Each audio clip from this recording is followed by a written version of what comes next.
حضرات صحابہ رضوان اللہ تعالیٰ علیہم مجمعین کو چونکہ اپنے یعنی کائنات کے اور روئے زمین کے سب سے افضل ترین انسان کی یہ صحبت مل گئی،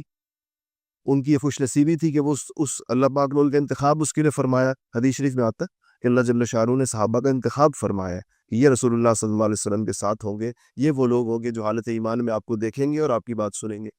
تو وہ ان کا درجہ اس وجہ سے کس قدر بلند ہو گیا، یعنی آپ اس سے اندازہ لگائیں کہ ایک فرد آئے اور آپ صلی اللہ علیہ وسلم کے پاس آیا اور اس نے ایمان لے آیا، اور ایمان لاتے ہی جسے صحابہ کا عام طور پر معمول تھا کہ آپ کے ہاتھ میں ہاتھ دے کر وہ کلمہ پڑھا کرتے تھے کہ اشہد ان لا الہ الا اللہ واشہد ان محمد عبدہ ورسولہ، محمد رسول اللہ، عام طور پر ہاتھ میں ہاتھ دے کر یہ کلمہ پڑھا جاتا تھا۔ تو اگر فرض کیجئے کسی شخص نے یہ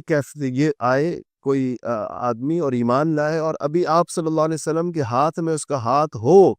اور اس کا ہارٹ فیل ہو جائے اور اس کا انتقال ہو جائے، تو اس کی صحابیت طے ہو جاتی، وہ صحابی سمجھا کیونکہ حالت ایمان میں دنیا سے چلا گیا۔ اور روئے زمین کے تمام اولیاء جنہوں نے 50-60 سال مجاہدے کی زندگی گزاری ہو، وہ اس کے پاؤں کی خاک کے برابر نہیں ہو پاتے۔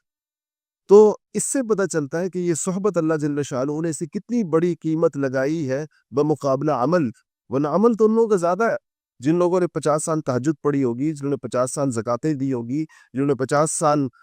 حج کیے ہوں گے اور جہاد کیا ہوگا اور نیکی کے سینکڑوں ہزاروں کام کیے ہوں گے، لیکن اس نے تو صرف کلمہ پڑھا بھی سب، اس کی زبان سے کلمہ ارشاد ہوا اور اس کے بعد اس کا آخری وقت آ گیا۔ جیسے بہت سارے لوگ تھے کہ جس دن کلمہ پڑھا اسی دن ان کا انتقال بھی ہوا، لیکن درجہ اللہ تعالیٰ کے نزدیک وہ جو صحبت کا جو مقام ہے وہ اتنا بلند ہے کہ اس کی بنیاد پر اس کے لیے ایک درجہ اور ایک سٹیٹس ایسا طے ہوا ہے کہ جس کو کوئی عمل بھی، انسان کا اختیاری کوئی عمل اس تک نہیں پہنچ سکتا۔